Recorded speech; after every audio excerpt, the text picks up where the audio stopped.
নমস্কার বন্ধুরা, রিঙ্কু কিচেন আপনাদেরকে স্বাগত জানাই। চলে এসেছি আজ আমি নতুন একটা রেসিপি নিয়ে। আজকে আমি একটা আলু আর এক বাটি সুজি দিয়ে দারুণ টেস্টি নাস্তা বানিয়ে দেখাবো। আর এভাবে নাস্তাটা বানিয়ে বাচ্চাদেরকে স্কুলে টিফিনে দিতে পারেন বা সকালে নাস্তার জন্য এভাবে বানিয়ে নিতে পারেন। তার জন্য পুরো ভিডিওটা দেখার অনুরোধ রইল। আলু আর সুজি নাস্তা বানানোর জন্য প্রথমে আমি এক বাটি সুজি আর একটা আলু নিয়ে নিয়েছি। আলুটা খোসাটা ফেলে দিয়েছি। একটা থালার মধ্যে অল্প একটু জল নিয়ে নিয়েছি আর গ্রেটার নিয়ে নিয়েছি। এবার আলুটা গ্রেট করে নিব। আলুটা গ্রেট করে নিয়েছি। এবার জল পাল্টে 2-3 বার আলুটাকে ধুয়ে নিব। আলুটা 3 বার জল পাল্টে ধুয়ে নিয়েছি। এবার আলুর মধ্যে বাকি অবশিষ্ট জলটা এভাবে নিংড়ে নিব আর একটা প্লেটের মধ্যে রেখে দিব। এবার একটা বাটি নিয়েছি আর বাটির মধ্যে সুজিটা ঢেলে নিলাম। এবার এই সুজির মধ্যে দিয়ে দিচ্ছি হাফ বাটি দই। যে বাটি মেপে আমি সুজি নিয়েছি ওই বাটিতে হাফ বাটি দই দিয়ে দিলাম।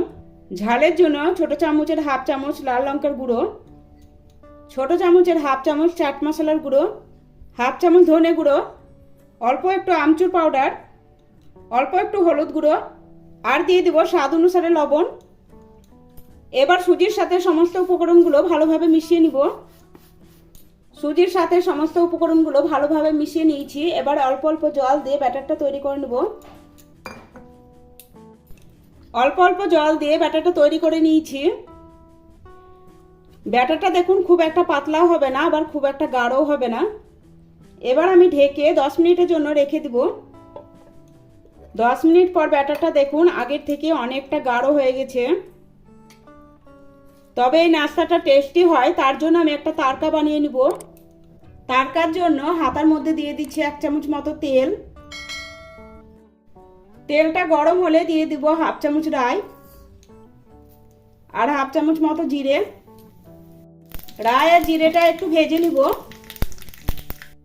তেলের সাথে রাই জিরেটা একটু ভেজে নিয়েছি। এবার এই সুজির ব্যাটারের মধ্যে ঢেলে দেব। ভালোভাবে মিশিয়ে নিব। ভালোভাবে মিশিয়ে নিয়েছি। এবার দিয়ে দিলাম আলু। আলুর সাথে সুজির ব্যাটারটা ভালোভাবে মিশিয়ে নিব।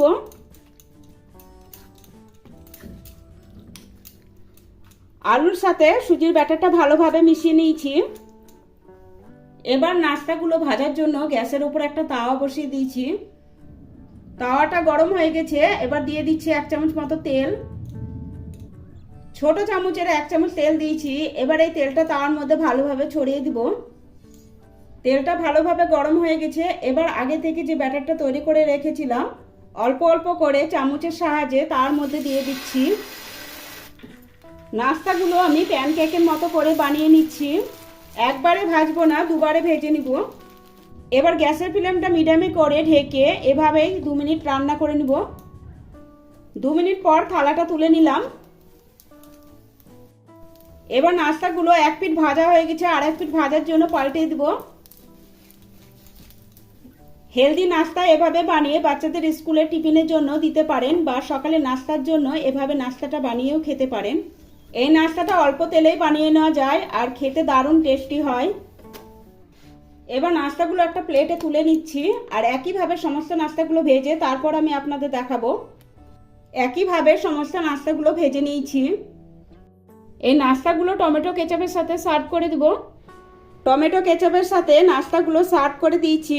রেসিপিটা ভালো লাগলে লাইক, শেয়ার, সাবস্ক্রাইব করার অনুরোধ রইল।